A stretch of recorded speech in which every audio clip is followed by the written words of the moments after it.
提到地府，我们都会想到阎王爷、牛头马面等一些耳熟能详的人物。除了他们之外，地府其实还有一套非常完善的管理体系。今天我们就来聊一聊地府的领导班子究竟是怎么样的。很多人在刚接触到生死的时候，肯定都会有一个灵魂拷问：人死了会怎么样？那么就要回到我们非常传统的文化当中了。在世间万物当中是分为阴和阳两个极端的。我们所生活的世间称为阳间，我们死后要去到一个世间叫做阴间。与阳间有玉皇大帝、各方诸神来统领一样，阴间自然也有一套完善的领导体系。在最早的神话传说当中，负责整个阴间管理的大老板便是家住泰山的东岳大帝。那么为什么是东岳泰山呢？因为从先秦时代开始，泰山就地处中原文化圈的东方，那是日出的地方，因此东岳泰山自古以来就是五岳之首。从秦始皇开始，历史上很多有丰功伟绩的千古一帝都会将封禅泰山作为自己奋斗终身的目标。这些君主们去到泰山的目的，无非就是和老天爷沟通一下统治的心得，汇报一下施政的计划，最重要的是给国民一种我得到了老天爷肯定的印象。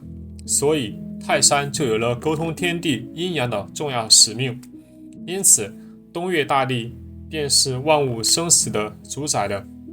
慢慢的，东岳主生死就成为了传统文化当中阴曹地府的主管上级单位。东岳大帝正式成为了阴间领导班子的一把手。我们都知道，除了东岳大帝外，还有一位北阴丰都大帝，也是阴间地府的大领导。这位丰都大帝是道教文化当中的重要神明。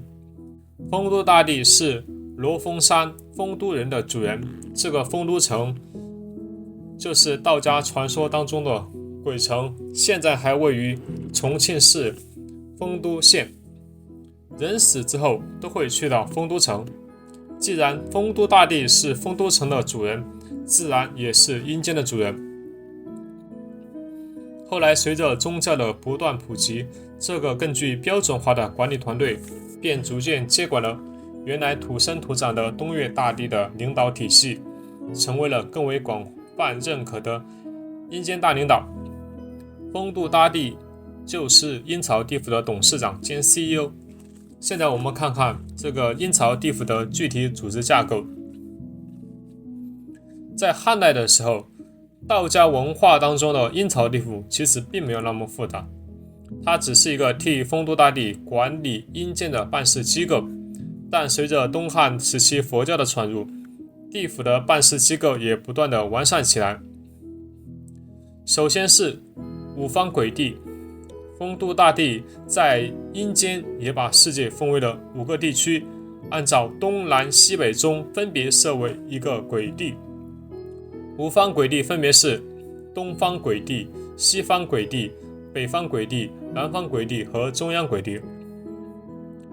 五方鬼帝的工作就是协助丰都大帝来管理阴间五方所有的鬼魂，相当于丰都大帝将公司划分为5个大区，五方鬼帝便是这5个大区的总经理。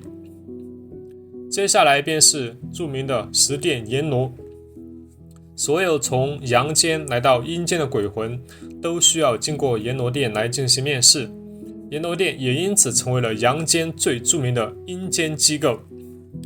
阎王即阎罗王，原系梵语之译音。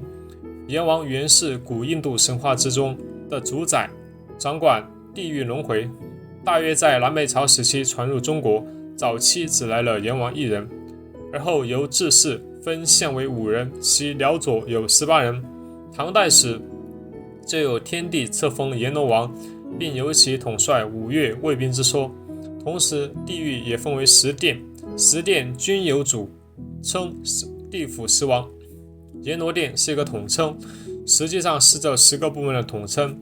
十殿阎罗分别是秦广王、楚江王、宋帝王、武关王、阎罗王、殿城王、泰山王、都市王、平等王、轮回王。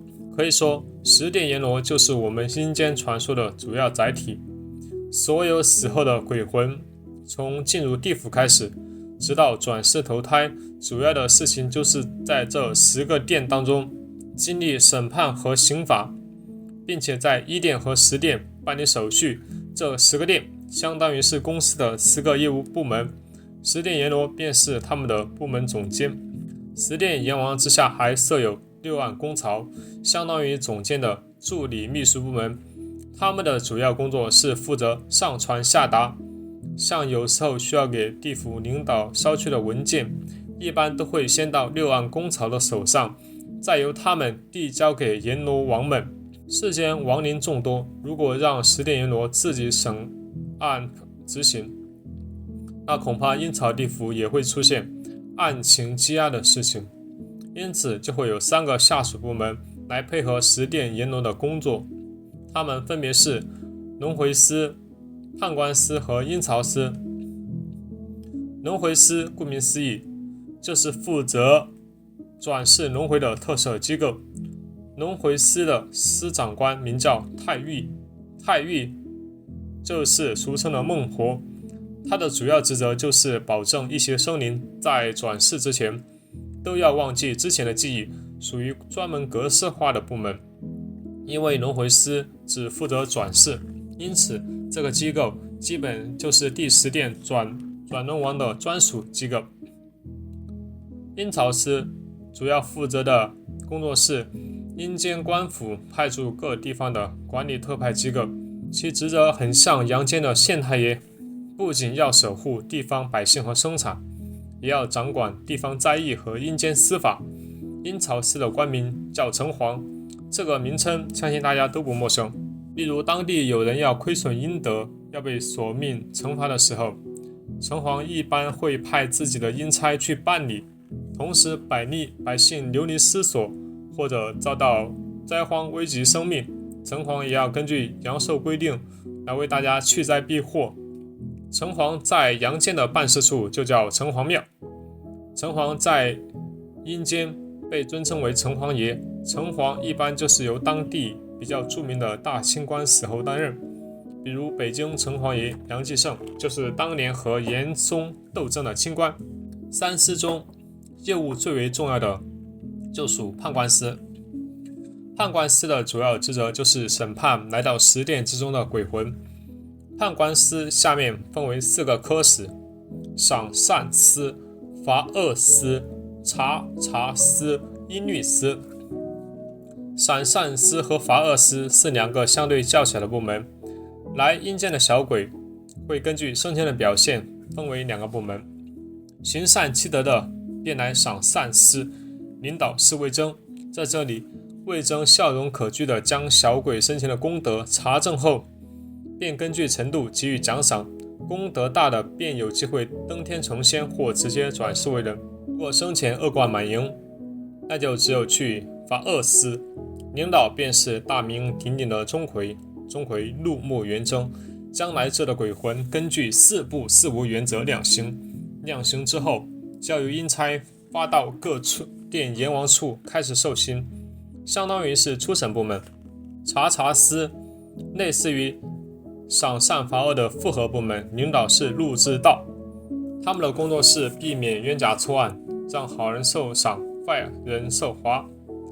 最后这音律司就是最重要的部门，它是专门掌管生死簿的，领导是崔玉，左手拿生死簿，右手持勾魂笔，专门为善者天寿，恶人归阴的部门。西游记中孙悟空下地府为花果山众猴天寿，就是夺得崔玉的生死簿。这4个部门共同组成的判官司，各科室的领导统称为判官。判官司、阴曹司和轮回司共同组成了地府的核心管理运营机构。三师中的孟婆、城隍和四大判官，便是地府体系中最为重要的中层管理者，这也是他们为什么会被广为流传的原因。说完了地府的高层领导和中层骨干，想要维持整个阴间的日常运转，就还需要一个庞大的基层办事队伍。整个基层队伍中，我们最为熟悉的当属10大鬼差，这10位算是基层骨干，或者说是主要的行动负责人。10大鬼差分为第3个类别：阴鬼使、居鬼使和妖冥王使。阴鬼使主要有3位：鬼王、日游巡视、夜游巡视。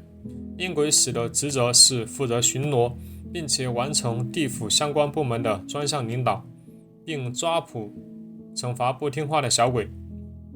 居鬼使也有3位：黑白无常、牛头、马面。居鬼使的工作更加针对，就是抓人的部门，但职责划分还是有所区别。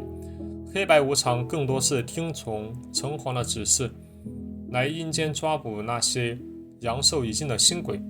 牛头马面则是隶属判官司下的鬼差，更多是抓捕那些逃脱出来的旧鬼和执行判官任务的鬼差。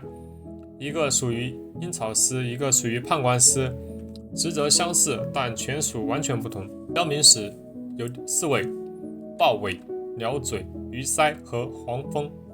这4位听名字就知道，他们更多的是负责阳间动物们的阴差。